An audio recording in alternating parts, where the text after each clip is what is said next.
Good evening and welcome to a live edition of Don't Talk TV. This is part 3, the conclusion of what I'm calling the trilogy of truth that no one else is talking about. And today I've got Maxime Bernier with me as a special guest, and we'll be following up on some of the things I discussed in the last few episodes about how well are heritage Canadians, as Stephen Harper called them, protected by the law.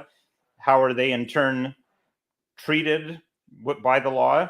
And then the other elephant in the room that ties into that somewhat, immigration and how the current levels of immigration may be impacting Canadian society.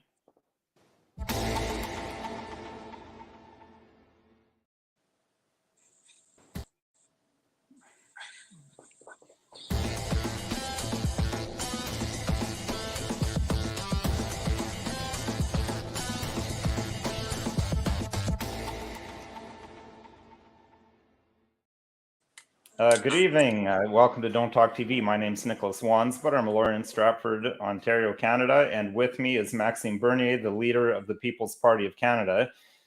Sorry about the little glitch, bit of a technical hiccup at the beginning there, but my volunteer PR guy who always does yeoman's work and who I've been working almost like a slave, he's been able to get himself some employment, not in public relations, unfortunately. He's working construction, but he's still taking time out to work with us. Maybe we weren't able to have as much social media presence as we like, but we certainly appreciate all his work. And we especially appreciate, Mr. Bernier, you joining us on the show. Thank you very much for being here. Thank you, Nicholas. I'm very happy and very pleased to be with you tonight. Now, before we jump into the topics, I have to bring up again what I've been mentioning for a few episodes is if we reach 10,000 subscribers on YouTube, I will grow back my handlebar mustache. Now, I always phrase it as growing it back. I want to give viewers a little bit of a teaser of what I looked like when I had the handlebar mustache last time and what I might look like again if we bring it back. Now, there we go. So I won't grow back the beard. I wasn't a huge fan of that. Didn't have it all the time that I had the mustache, but wasn't able to find a picture without the beard. Way too many people accused me of being a Mennonite with that beard. I'm definitely not Mennonite. I'm Catholic. But that's what you've got, a bit of what you got to look forward to. So let's get to 10,000 subscribers. But that said, let's jump right into the topic. So as I mentioned right at the beginning, last couple episodes, I took a bit of a dive into some things that I've seen going on from my perspective as a lawyer and what I see happening specifically with respect to the term I've used is heritage Canadians. Stephen Harper, when he was our prime minister, mentioned that. I know he took huge flack from the media for that. Of course, any member of the Conservative Party of Canada is always going to take huge flack, no matter what they say. I mean, we'll just be out there and honest. I mean, I don't think it's racist to just say we're talking about white people. Nothing against anyone else. This is just what we're talking about because it's a topic that no one else is talking about. But I think it's something legitimate, something that is real, and something that is happening. So the first being my perception that if you're white, and especially if you're Christian, you can't count on the same level of protection from the law that others might. And I cited the fact that we're now up to 83 churches that have been either burnt down or vandalized across this country. Police haven't been able to solve a single one of them. But my perspective is not as broad as Mr. Bernier's. I mean, Max, you're traveling all across the country. You're talking to people all across the country. So I'm interested in your perspective. Am I overreacting or exaggerating things, or do you think this is something real? Nicholas, I must say that as you know, as a lawyer, you know that our country has been built on the supremacy of God and the rule of law. So, and what is the rule of law? The rule of law is everybody must be equal before the law. And, you know, there's no exception. If you're poor or rich, that's the same law. And the application, nobody is above the law. So, and like you just said in the beginning about, you know, the churches, you know, we don't know who did that. We know that the RCMP did an investigation. We don't know the result of that investigation. And it's like, if you burn churches, you'll be above the law. But I don't understand if you're doing that with mosque or other religions. I believe that the RCMP will apply the law, and you will you will face the consequences of the law. But what happened with churches, that did not happen. And, I can add my personal experience when I was having a meeting in a park before the last general election in 2021 in Manitoba. I was with 10 persons in a park. I was the only one who had tickets and the only one who was arrested, handcuffed, and put in jail for 12 hours for a non-crime. And a couple of days later, in the same province, they had a protest with a lot of people, in the street, on the street, and that was supposedly to be illegal, considering the COVID-19 restriction. And so for them, it was okay. Nobody went in jail. But for me, that was political repression. So you can question in our country right now if we still have the rule of law.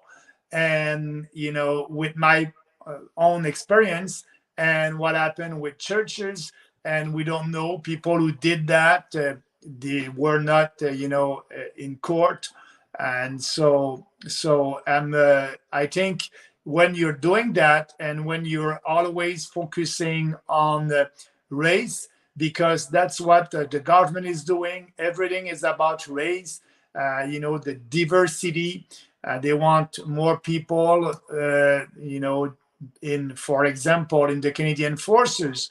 That organization right now is a woke organization, and they won't have new soldiers coming because they're competent.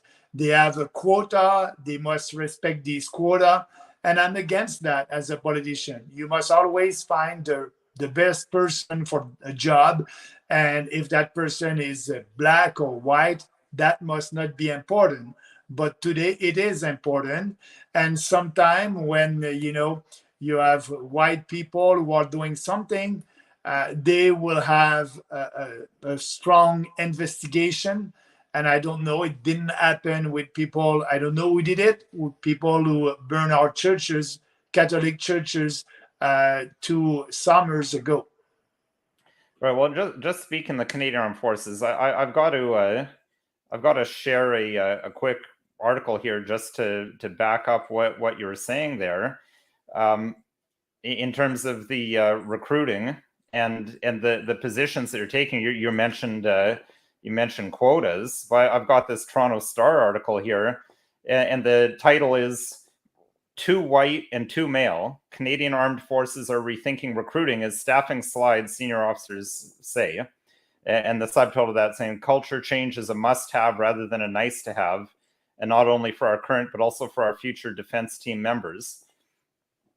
And we'll put a link up on social media, but so if people want to read the article, but I've read the article previously.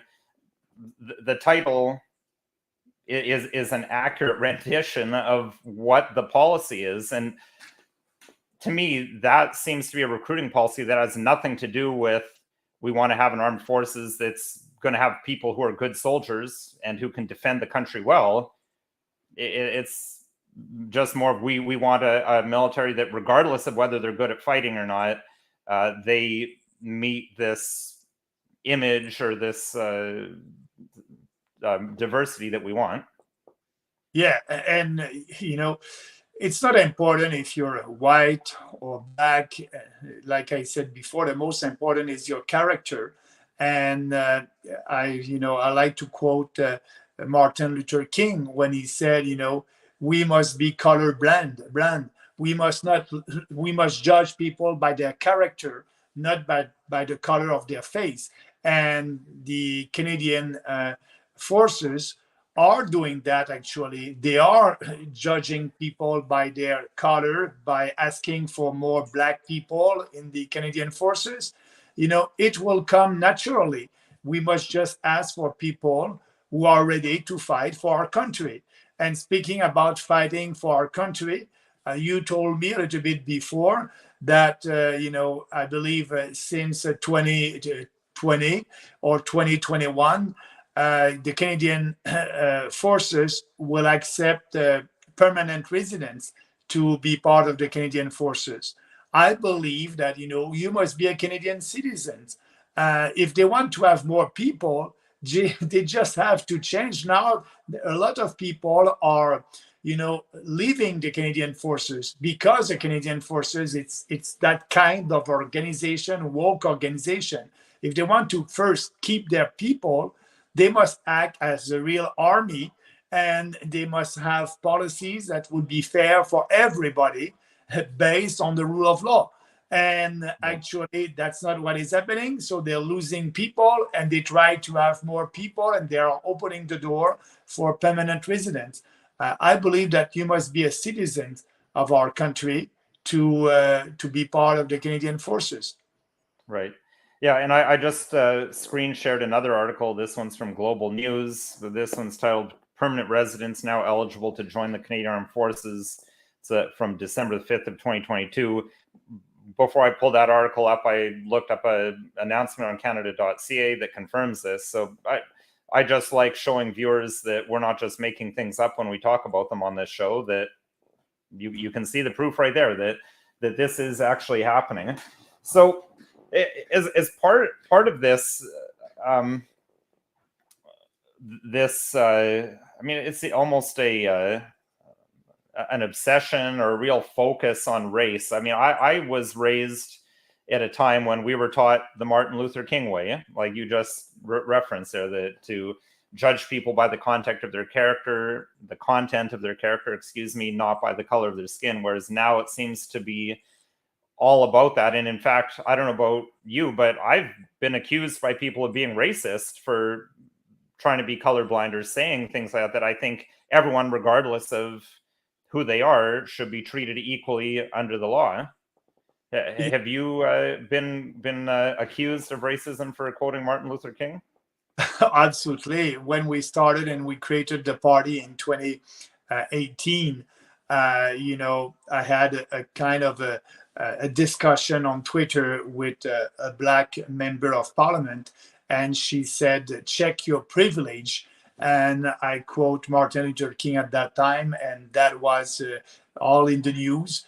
But that being said, I must say, as a political party, a national political party, Nicholas, before every general election, we have always a journalist that will call our head office, and that journalist will call every national political party, the Liberal, the Conservative, us, the Bloc Québécois, the Green, and they ask always the same questions.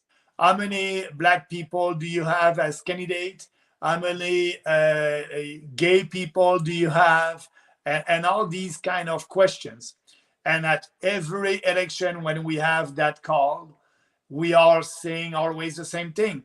We don't know. We don't know, Nicholas, because for us, it's not important. If you share our values, individual freedom, personal responsibility, respect, and fairness, and you agree with our policies, you can be Black, white, Jewish, Muslim, Christians. You'll be part of the PPC, and you can be a candidate for us.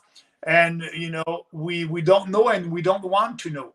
But all the mainstream political parties are always be proud. They are proud to say, oh, we have, 50% of our candidates are women, or 20% are Black, and they are very happy to give these data to the public and to the journalists.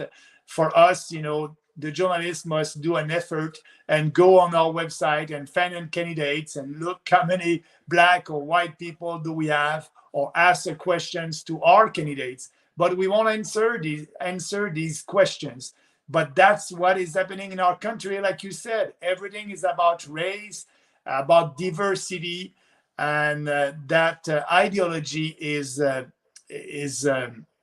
I must say that very, very bad for the future of our country. It's a radical ideology, and they try to, destroy our identity as a country, as a society, and also our history. Like you said before, they were, destroying, the monuments representing our history as a country. We must acknowledge that, and we know that in the past we didn't have the same I must say, in if you go back in the history 100 years ago, that was not the same thing that was accepted in a society. And today our society is different, but we that was part of our history, and we must keep these monuments, and being proud of our history as a country. Yeah, and correct me if I'm wrong, but I think the very protests that you referenced happening in the same province you were arrested in around the same time, didn't they tear down a statue of Queen Victoria at the Legislative Assembly in Winnipeg at that very protest? And as far as I know, the only person who was arrested was actually a counter-protester who tried to stop them from taking the statue down. Absolutely, you're right about that. Yeah, that's what I had in mind when I was saying that. It happened in Manitoba, and also they did the same thing in Montreal also, and in BC. And nobody were arrested. That was all in the news. So that's why when you don't apply the law equally to everybody, you cannot be. It's very dangerous for the society. And you want to give a privilege to a special interest group or a special ethnicity, and that's not us.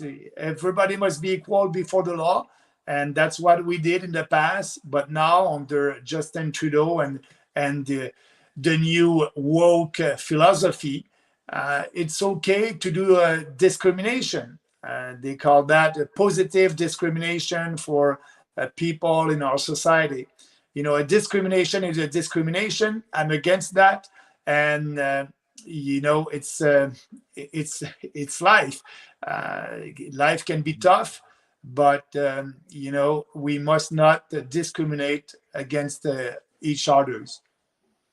That seems to me that it's not just allowed to discriminate against certain people, or as you, I think, accurately described it, to attack or even try to destroy our Canadian heritage, our shared Canadian heritage. It's the whole country's heritage. It's not just allowed. It seems like it's actually promoted or preferred. And I think that's when we're talking about people who are being targeted, it seems to be that it's people who disagree with that destruction or have a diversity of thought rather than a diversity of appearance. Yeah, absolutely. And you have that in universities also. We know that some professors were trying to have a promotion, and because they're white and they're not part of these minorities, it's impossible for them to have a promotion. Universities must be a place of discussion, and you must have the best professor that will teach our students. But that's not happening in certain universities. They are promoting people based on the diversity or philosophy, and you're not creating a strong organization by doing that. Now, just one other thing I wanted to mention on this topic before we move on. One of our viewers, going by the name Talk, I think made a important point here. They're saying pulling down historical statues is all about the reset. It's been done in the past, and we have seen that when there's a revolution, usually Marxist revolutions, where they tear down all the evidence of the previous regime to take away people's identity and make them more subservient to the Marxist regime. it seems to me that that's what's going on here. And when we say woke, is there not an aspect of Marxism to the whole woke thing? Yeah, the critical race theory, that's what they're doing. The Marxists were dividing people by their social class, the rich, the poor, the middle class, the working class. Now they're doing that by the color of your skin, black, white, and white are the one who has privilege, and the black are the one that didn't have any privileges. So that's the new critical race theory. That's the new Marxism in our country. And instead of dividing people by what they're doing, and rich, poor, middle class, working class, they are dividing people based on the color of their skin. And I always said we must promote what unite us, not when you ask always for more and more and more diversity, we are not helping our country. We need to promote our history. We need to promote the foundation of this country based on Western civilizations, the rule of law, the men and women are equal before the law. We need to remember our history and promote what unites us. A lot of people, want to come to our country because it was a free country and people want to have a better future. But that's why that's the strength of our country. And I believe that the liberals and the conservatives, they are destroying that by their policies or by being silent. So I think we've talked about what's allowed or what's even being promoted. Then there's the flip side of what's not allowed, and what's and what it seems to me to be a stricter standard for certain individuals. So, for example, on the one hand, in terms of a lesser standard, I covered on a recent episode of Don't Talk TV a case where an Indigenous lady was at a bar. She saw a white lady. She screamed at her, "I hate white people," ran up to her and punched her in the face, knocking out several teeth. And the court ruled that that was not a hate crime. It was not motivated by hate. But then on the other hand, we have things like this. I'm just going to share an article from CBC. Of course, this is probably why our stream to Facebook, I'm told, is not working, because with the new censorship laws, not allowed to post Canadian media on social media.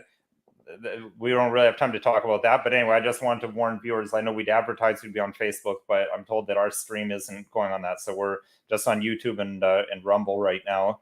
If anyone had any friends that were maybe going to watching the others, please let them know. But we've got stuff like this where an Ottawa police member is charged in relation to a racist meme. And I don't know, Maxime, if you saw this one, but basically, just to sum it up, here's a picture of the meme. And as I understand it, you can see it's got a number of officers, and apparently these are all people who had been charged with criminal offenses of one sort or another. So it seems to me that on its face, the purpose of the meme, when they're saying we're always hiring anyone, it's complaining about the fact that people who are being charged with crimes or have been charged with crimes are being employed by the Ottawa police. People that are apparently of low moral character are being working for the Ottawa police. But because some of those individuals appear to be people of color, this gets jumped on as this is a racist act by the officer who shared this article, and now he's being charged under the police conduct in Ottawa. So I mean that's on one end. Then you've got other ones. I'm just going to share another one. Now this one we don't know a lot about, so this one may be a little bit more iffy. But the RCMP, they hunted down this individual who apparently made artwork and memes for this group called the Atomwaffen Division. Now, I've only looked on the Wikipedia article about these people, admittedly, but according to the Wikipedia article, there have been some people associated with this group that have engaged in violent activities. So certainly not something that one should be associated with, but it's just interesting to me that just for merely making artwork for this group, they're going to, hunt down to the ends of the earth to find out who this person is that's hiding behind a screen name and get them charged versus, not, the lack of investigations we've talked about. So just two really quick examples. I'm sure we could talk about more, but what are your thoughts? I think I know your thoughts because we know what happened to you. But it seems that if you're dissenting or if you're from a certain perspective or a certain background, the full weight of the state's going to come on you like a ton of bricks, whereas other people can do worse and just walk away. Yeah, you're right, Nicholas. And also, I must add, Canadians know that crimes are going up in our country right now. It's not as safe as it was 10 years ago to work or walk at night in a big city in Canada. And I believe that, the police must be after the criminals. And that's important. We need to be able to live in a safe and secure environment if we want this country to grow. But, we have real crimes out there, but the police, they're taking their time to investigate somebody that will just post a meme on social media. They must have the right priorities, and they don't right now. We are asking for the common sense, and the common sense is not that common these days with the police and the mainstream media and the journalists. But I believe that the population, Canadians, are tired of that, and they want the police to do what they're supposed to do, being after real criminals. And now I don't know how many times that the Ottawa police will put in that investigation about that meme, but it's time that they can put to fight criminals. Now, what in your experience, you've been a member of government in the past, how much influence does the ruling party, or how much influence can the ruling party have over the federal law enforcement agencies like CSIS and the RCMP in terms of what their priorities are? Yeah, actually, what the politician and the government can do, first, to appoint the right person, nominate the right person in charge of the CSIS or the RCMP or the Canadian Forces, first. Second, they can approve their strategic plan, their action plan, and politicians don't and must not interfere in day-to-day activities of the RCMP or Canadian Forces. But when you're a minister around the cabinet table, your responsibility is to approve the direction of these organizations. And I believe that the Trudeau government is very happy. First of all, Trudeau appointed people who share the same values about diversity and wokeism at the head of these organizations, the RCMP and Canadian Forces. And actually, they're following the lead coming from the government. So, yes, answering your question, if you are in government, you can change that by at the same time respecting the division of powers between the executive, the legislative, and the judiciary system. But you have a responsibility to approve the strategic plan, the action plan, the long-term plan of these organizations, and you must do it. Right. Yeah, and it does seem to me that it's when the last time that we had a Conservative Party of Canada government, not that I'm praising them or anything, but you didn't see the RCMP and CSIS investing these sorts of resources into looking into memes or tracking down people that posted some stuff on the internet. And well, and also we didn't even have the same type of crime on a street level back then that we do now. So it seems it's even more egregious. But I think that's evidence that there is a certain influence that the ruling party has over the direction and the strategy, as you say, that these forces take. Yeah, absolutely. And I think another aspect of this is it seems to me that there's an aspect of what's called lawfare, where people will be just political opponents will be charged with things not even necessarily because they think they'll be able to make the charge out, but just to make their lives miserable and punish them by the process. And I think a number of charges that you received were in fact dropped ultimately, weren't they? Yeah, actually, I had a lot of tickets during the COVID hysteria in Ontario and Manitoba and Saskatchewan. Some of them, I had to fight. Others, they decided to let it go. But yeah, I believe that during that time, during the COVID hysteria, the police and the politicians didn't want any protest, and they were telling people, if you go there, you'll have a tickets. It will be very expensive, and I had to pay some tickets. I had to fight in court other tickets. I didn't win some, and now speaking about that, I'm in the appeal court, federal appeal court, myself against the federal government with Brian Petford about the decision that we had against the vaccine passport for Canadian travelers. As you remember, we were not able, people who decided not to take the 2 shots, were not able to travel across the country by train, by plane, or by boat. And so me as a politician, it was important for me to travel and to build the People's Party across the country and meet people. So we didn't win at the federal court, and we are appealing that decision. And I believe that the hearing will be in December.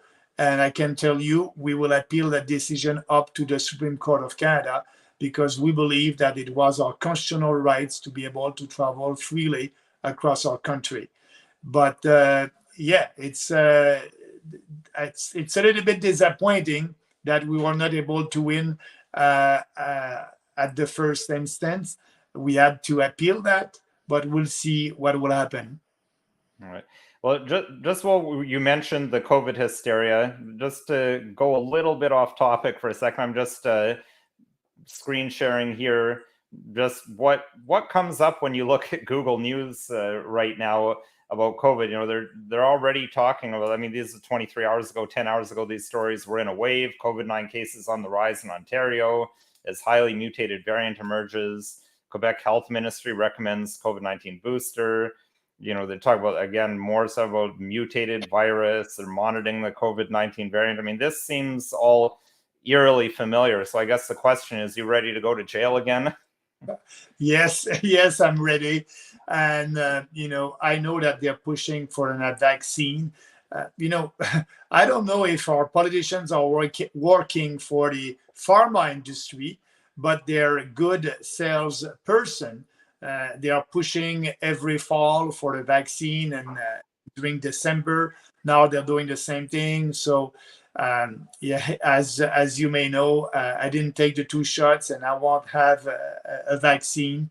Actually, everybody must be able to choose if they want their vaccine with an informed consent, with all the information about that, but they're not giving that to the population. And I don't believe that I hope so, that they won't do like they did 2 years ago, lockdown, stay-at-home orders.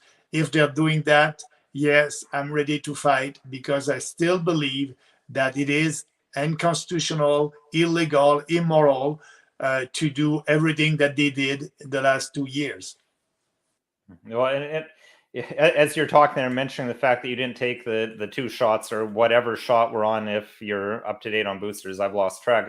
It's just preposterous to me that that's even a topic for discussion. I mean, I've never discussed with anyone whether anyone was vaccinated before the last few years. And I mean, and on a law show to be talking about it, but I mean, it's completely on topic because of what's going on. But we're at about the halfway point here, so we're going to move on to what I've called the elephant in the room.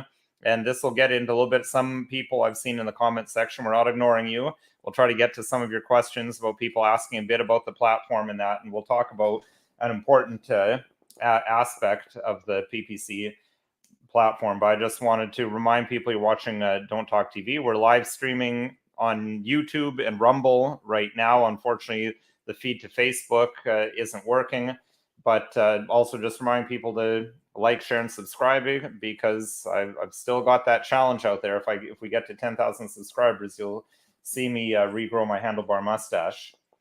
So moving on from that, I think this is really the elephant in the room. It's something that it's taboo to discuss about. It has been taboo to discuss.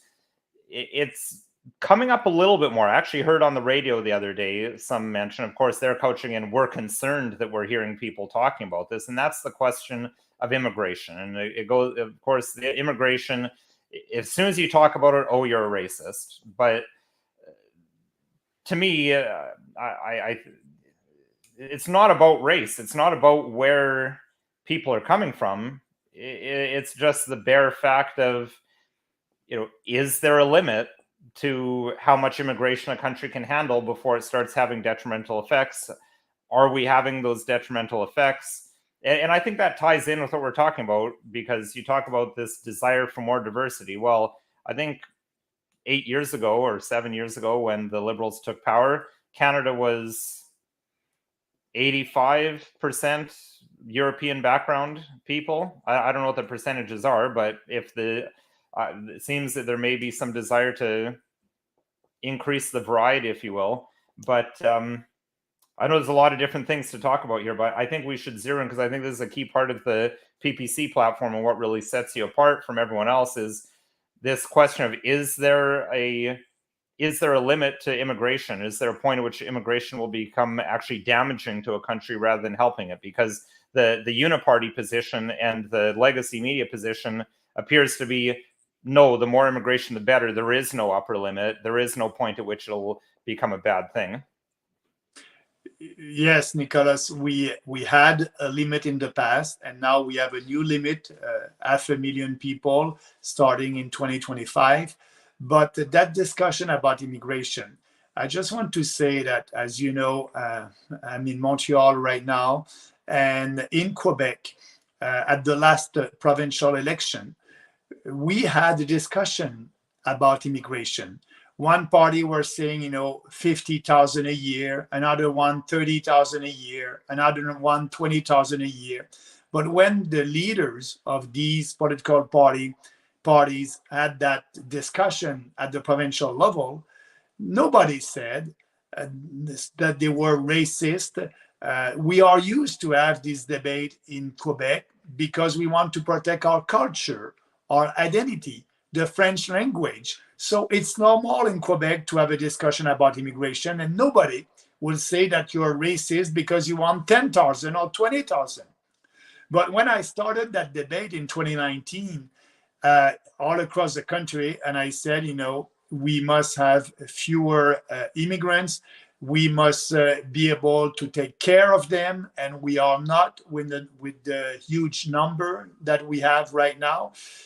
Journalists outside Quebec were saying, oh, Bernier is a racist. It's a racist party because we want to have a discussion. We wanted to have a discussion on immigration. Actually, now in 2023, it would be a little bit more difficult to say that, because more people in English Canada are ready to have the discussion. They know that 500,000 a year, it's mass immigration. But you must add also temporary foreign workers, and also foreign students. And so if you add that, you'll have about 1 million people, 1 million newcomers a year. And all these people will need a roof. And that's why we have a housing crisis all across the country. And I must say that we don't have an housing crisis. We have an immigration crisis. If you solve that, we will solve the housing crisis at the same time. But every national leaders, except us, the PPC, agree with that. Polyev include. Polyev is okay with mass immigration, and he's saying, the way to solve the housing crisis, it's very expensive to buy a house right now in big cities in our country. It's very expensive also to rent in big cities. And for Polyev, it's to build more and more houses. But we are not able to do that. And Trudeau said, we need more people and they will build more houses. No, we have too many people, and that's why we are not able to give them, a decent house or a decent rent in a big city. So the solution is to have that discussion on immigration, and we are ready to have that discussion. Because I want to have that discussion, Nicholas, because I love our country. I want our country to be like that in 25 years. That's time to have a discussion. We don't want our country to be like, in Germany or in France or in UK, where you have some ghettos, where you have places where you cannot go. And no, we need people that will be together and build this country together. But the majority of our immigrants are not skilled immigrants. A person that will come here because that person will have a job in our country because a Canadian entrepreneur was not able to find a Canadian for that job. So only about 25% of them are skilled immigrants. And it's important to have more skilled immigrants for us and for also for them, because when you come with a job, you have a salary. It's easier for you to be part of the society, to integrate our society, and at the same time, you are working in Canada, paying taxes. But 75% of our immigrants are coming from reunification of family, are coming from refugees. And because of the war in Ukraine, we have a lot of Ukrainians that are coming. So they're not skilled immigrants. They are not participating in the economy right now. So Trudeau said we need more immigrants because, we need to have more workers all across this country. But, we need to be able to control our immigration. We need to have a responsible immigration legislation, sustainable immigration. And the position for us, since the creation of that party, is a maximum of 150,000 a year. And the majority of them must be skilled immigrants. And we must look to have also fewer foreign students and fewer also temporary foreign workers. That will be the solution for our housing crisis, but also healthcare crisis. Because when they're coming here, as you know, Nicholas, they will need to have access to our healthcare system if something happened. And I want them to be able to have access. But right now, there's waiting lists for surgeries all across the country. Our system is broken. We need to improve the healthcare system with more competition, but at the same time, we need to have a sustainable immigration level, and that's the position of the People's Party. And we are the only national political party that is ready to do the fight for Canadians and for immigrants. I must add that, our immigrants are saying, yes, we came here, we couple of years ago, we had to respect some rules, and we did it. And now it's open, mass immigration, and it's not fair. So we must tackle that. And that's why I believe it would be an important subject at the next general election in 2025. And that's a point that is ignored or passed over. It's not fair to the immigrants either to be having a situation where the system is overburdened, because they're suffering right along with everyone else with not having access to healthcare, not having access to housing, etc.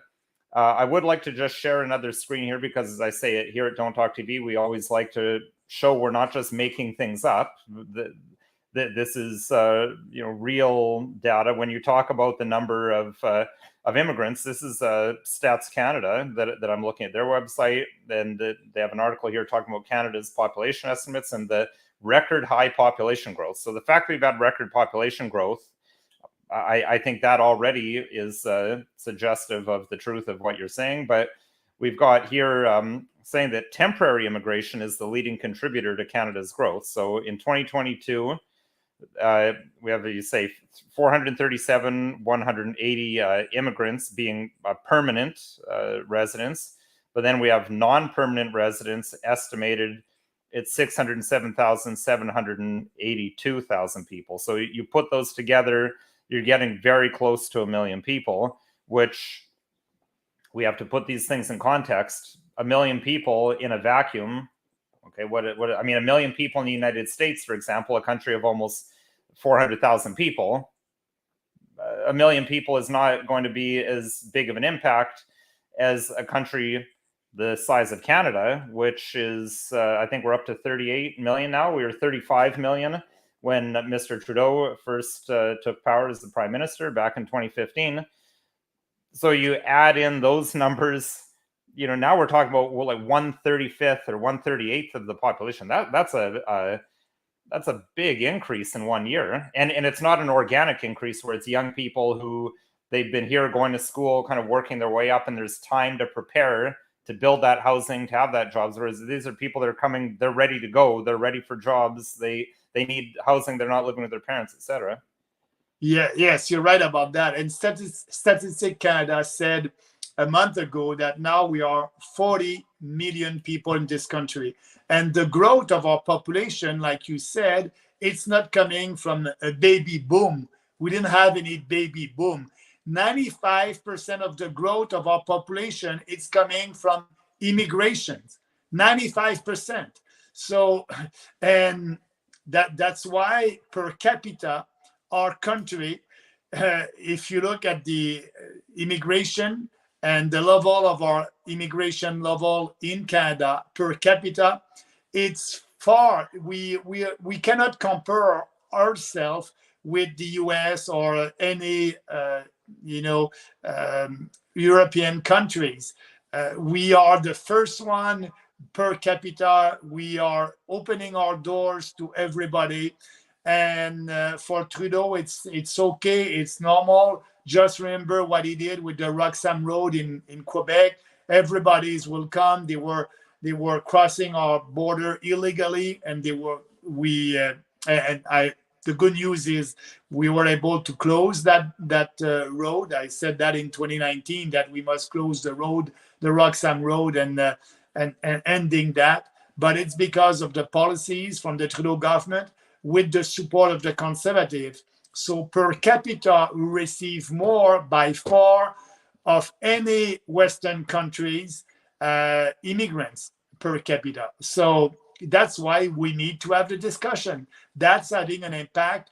Also, that's having an impact on our day-to-day life because we are poorer right now. Yes, these people are coming to our country. Our GDP is bigger. They're created. They're helping to increase our economy. We have a bigger GDP, gross domestic product.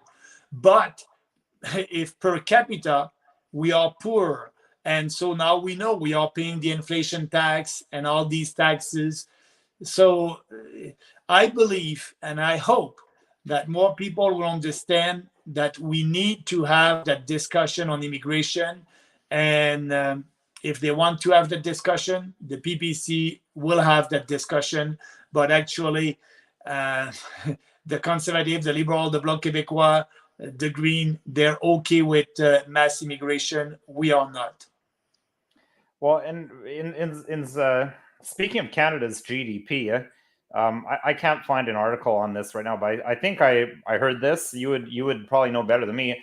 Isn't our Canada's GDP falsely inflated right now by the sky high housing prices, and it makes us actually look like we're wealthier than we really are? Yeah, and also with the inflation, yeah.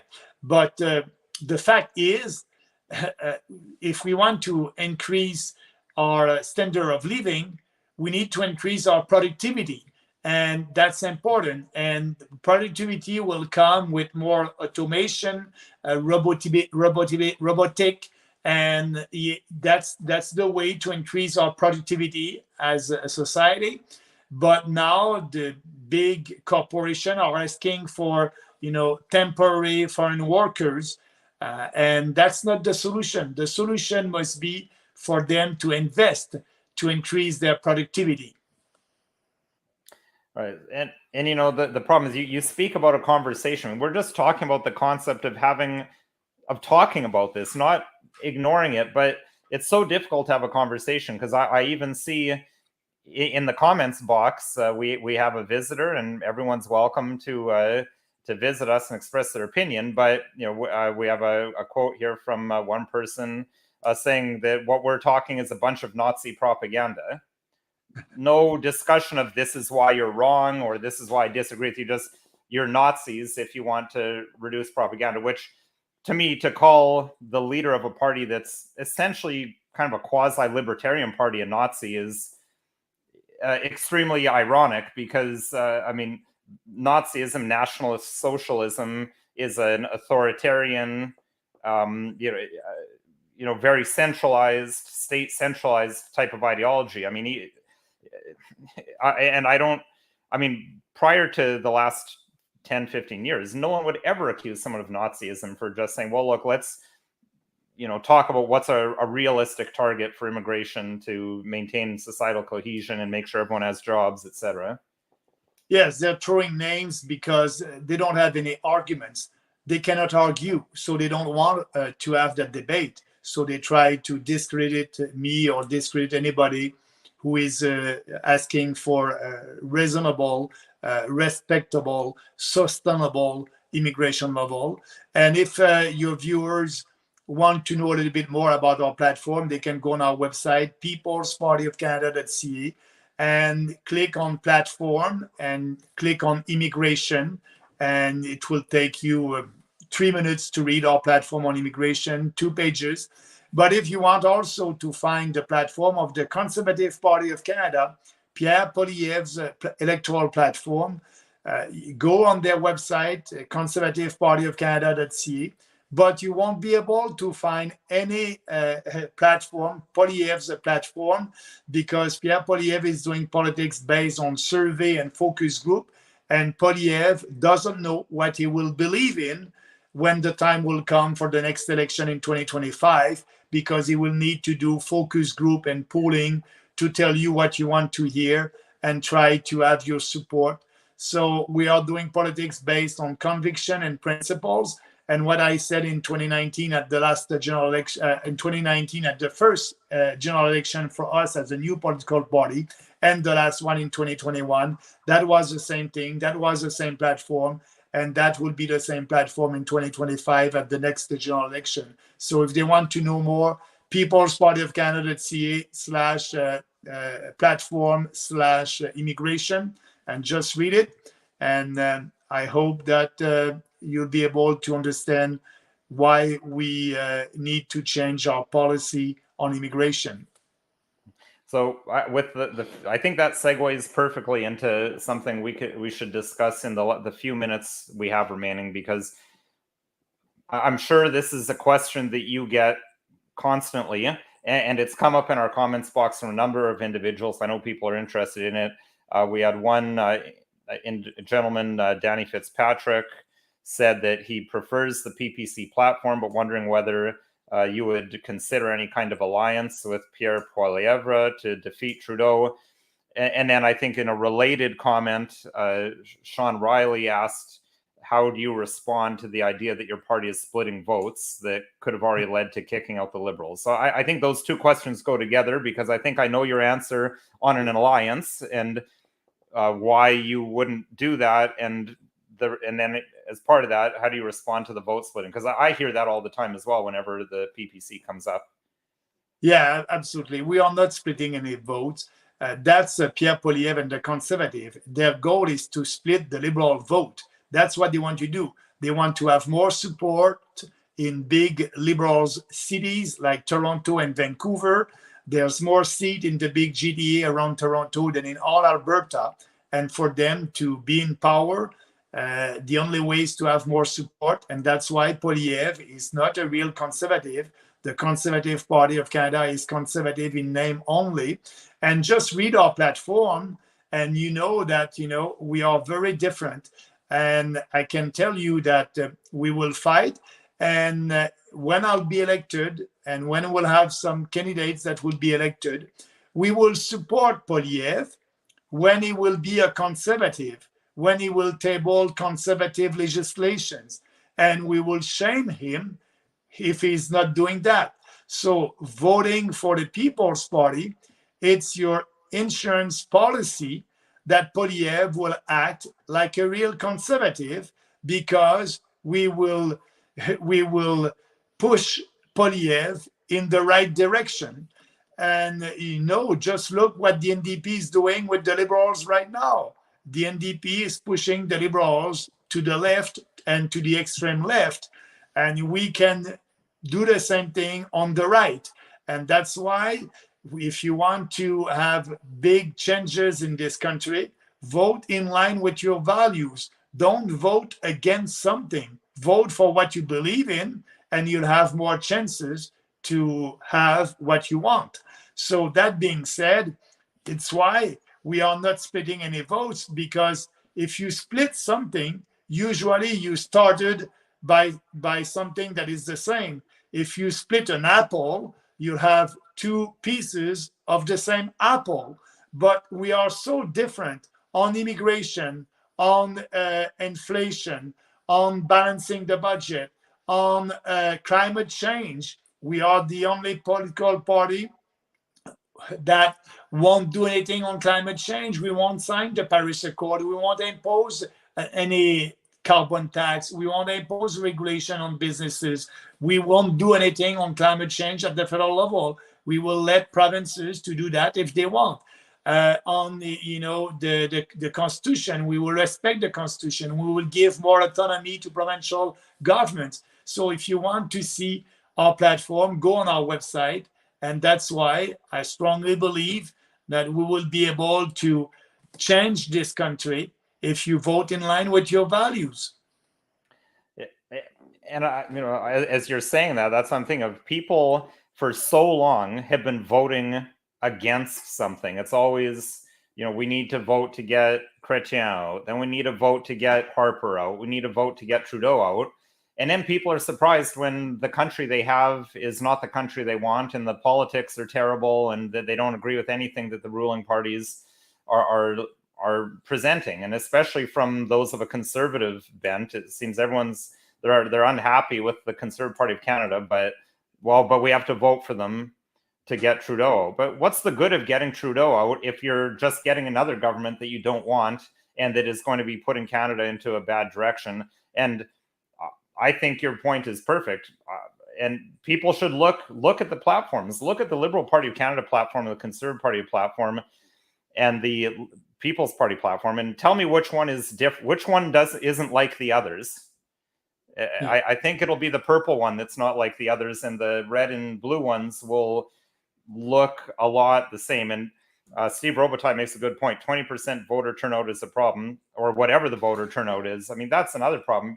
People who don't go and vote, they can't complain about vote splitting. There'd be no vote splitting if, say, there were 20% of the population that never vote that voted PPC. There'd be no question of vote splitting. They would just go and totally change the election. Yes, absolutely. And we need people to go out and to vote during election time. But also, I must say that I understand why some people decided not to vote at the last general election, because I believe that they don't believe in all these politicians. They think they're all the same, and voting for one or the other, that won't change anything. And a lot of people didn't know that we exist. We, the People's Party, at the last general election, we are still a new political party after 5 years. We need to be out there, but have been canceled by the legacy media. They don't want to cover us. They know that if they are covering us and our platform and what I'm saying, we will grow faster, and they don't want that. So I can understand why people, if they don't know that we exist, won't vote, because they are the same. They're telling you what you want to hear today, and they may do the opposite tomorrow. So we're pretty much out of time. So thank you once again, Mr. Bernier, for coming on the show. It's been a great discussion. I mean, we probably sounded like we agreed on everything, and I was thinking, oh, people are probably going to think this is like a People's Party of Canada propaganda show. It isn't. We're just having a conversation, and we happen to agree on a number of things.